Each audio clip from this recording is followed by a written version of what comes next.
Bonjour à tous et bienvenue pour ce 8e épisode de Cinémastock qui célèbre les 1 an de l'émission. 1 an de Cinémastock. Aujourd'hui, nous parlerons de Snowpiercer.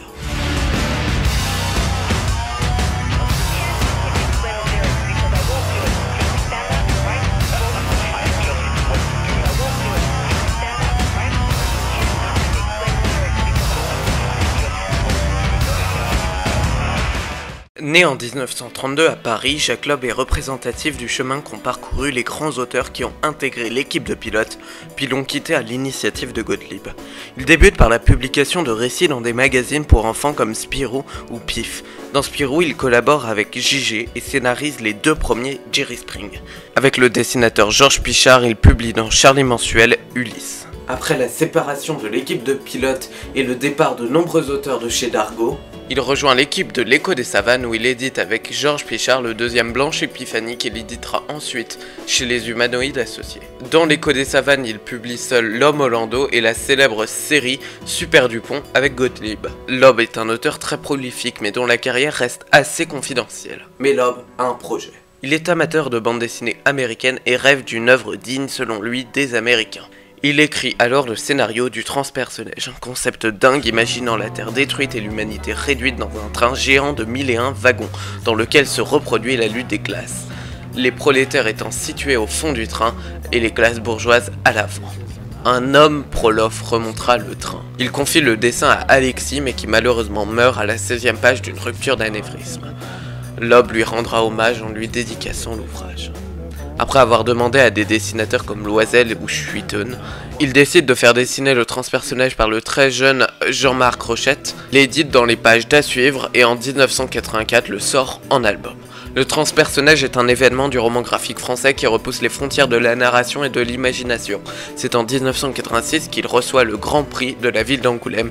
Il est le seul scénariste à l'avoir reçu. Et ça, c'est la classe.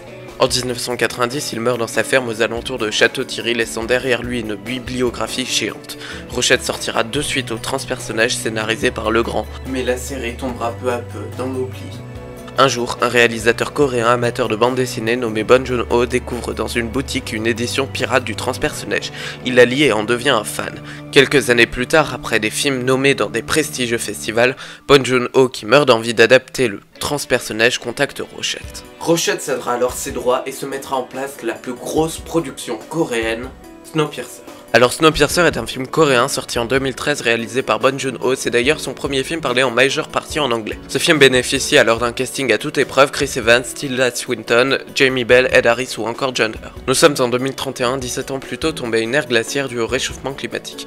L'humanité s'est alors réduite aux habitants d'un train, le Snowpiercer créé par un certain Will Ford. Dans les wagons de fin y vivent les prolétaires, parmi eux il y a Curtis. On ne sait pas grand chose de Curtis. Il est brun et c'est tout, mais il dégage un charisme qui lui apporte le soutien des prolétaires pour une révolution. Curtis voit en père spirituel Gilliam auquel il manque un bras et est toujours suivi par Edgar, un jeune homme un peu comic relief. Il reçoit des indications par des capsules cachées dans la nourriture.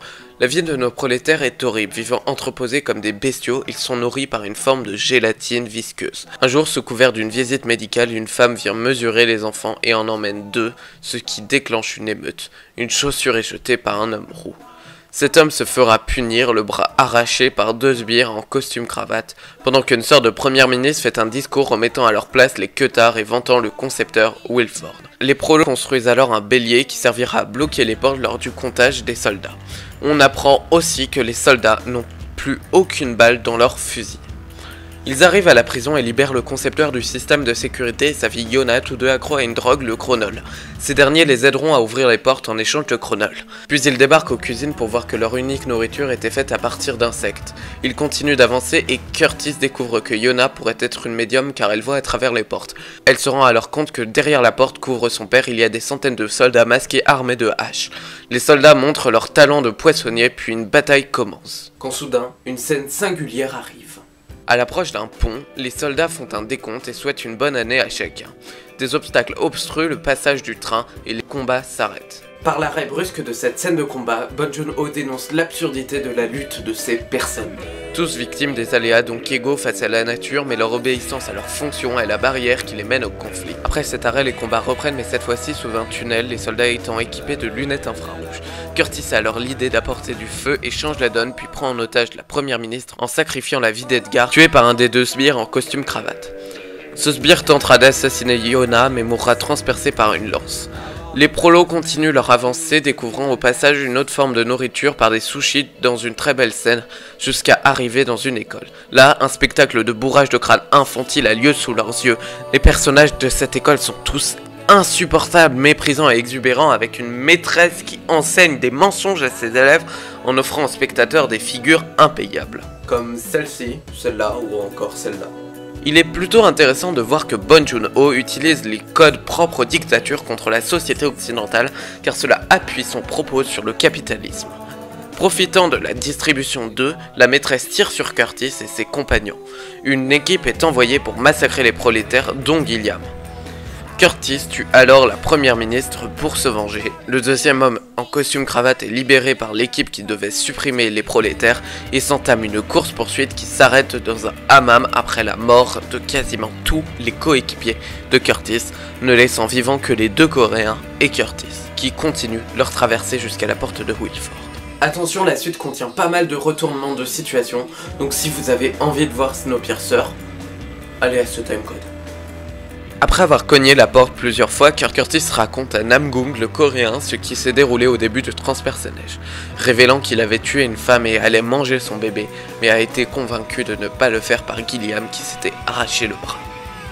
Ce bébé, c'était Edgar. Namgung apprend alors à Curtis qu'il stockait le chronol pour faire exploser la porte du train afin de sortir, car selon lui, l'hiver touche à sa fin. Quand soudain la femme de la visite médicale tire sur Namgung, laissant Curtis rentrer chez Wilford. Là, Curtis se rend compte que tout ce en quoi il croyait était factice. Je vais vous faire un résumé très bref. Gilliam n'était là que pour canaliser les prolos. La révolte devait mener à une purge des gens du fond, purge réussie. Les petits messages étaient écrits par Wilford en personne et les enfants servaient à réparer la machine. Face à ce cynisme, Curtis n'a d'autre choix que de sortir du train en explosant la porte, protégeant avec Namgung, Yona et un des deux enfants réparateurs, entraînant une avalanche qui détruira le Transperce-Neige. Cela ne réduit l'humanité qu'à Yona et le garçon qui en sortant voit un ours polaire. Le train représentant l'humanité, Bong Joon-ho montre que la lutte des classes amènera à la fin de cette dernière. La fin peut être interprétée de différentes manières, mais Rochette sortit un dernier opus du Transperce-Neige montrant que Yona et le garçon ont survécu. C'est un message très nihiliste que fait pourtant passer Bong Joon-ho à la fin de Snowpiercer. Et c'est la fin de la zone spoiler. Quelle réussite! Bong Joon-ho a compris ce que doit être une bonne adaptation. Certains pourraient accabler l'histoire qui ne ressemble que peu à celle du Transperce-Neige. Bong Joon-ho ne reprend que le concept du train et du héros qui remonte les wagons. Moi je m'en réjouis puisque le réalisateur en a saisi l'essence. Ici il n'est pas question de copier-coller bête d'une trame narrative, non. Nous sommes face à une œuvre qui pousse les frontières du divertissement. L'adaptation est une transposition, peut-être une amélioration d'un produit, et qu'en aucun cas une copie n'aurait d'intérêt. Il réactualise l'œuvre et ajoute des propos comme sur le réchauffement climatique, une thématique jamais abordée dans les années 70-80. Il en explique aussi astucieusement les tenants et aboutissants dans une très bonne scène d'exposition faite à partir d'extraits radio. Snowpiercer est une œuvre aux interprétations multiples, du biblique au païen en passant par le politique. Bong Joon-ho, en tant que geek, joue avec ses influences. La scène du tunnel en prime où les références aux jeux vidéo sont légion et avec quelques clins d'œil à des œuvres coréennes comme Old Boy avec ce travelling latéral.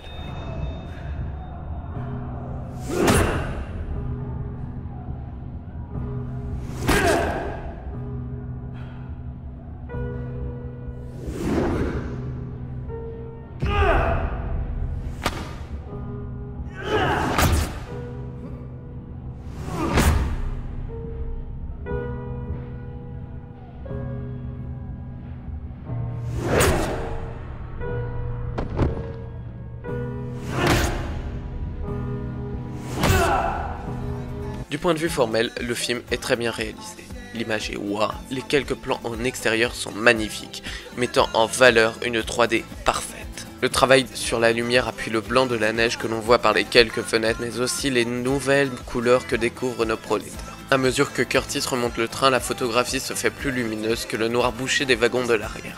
Malgré cela, les endroits où le héros est mis en danger sont eux aussi dans l'obscurité, comme le sauna, le tunnel ou le pont qui mène à Williford.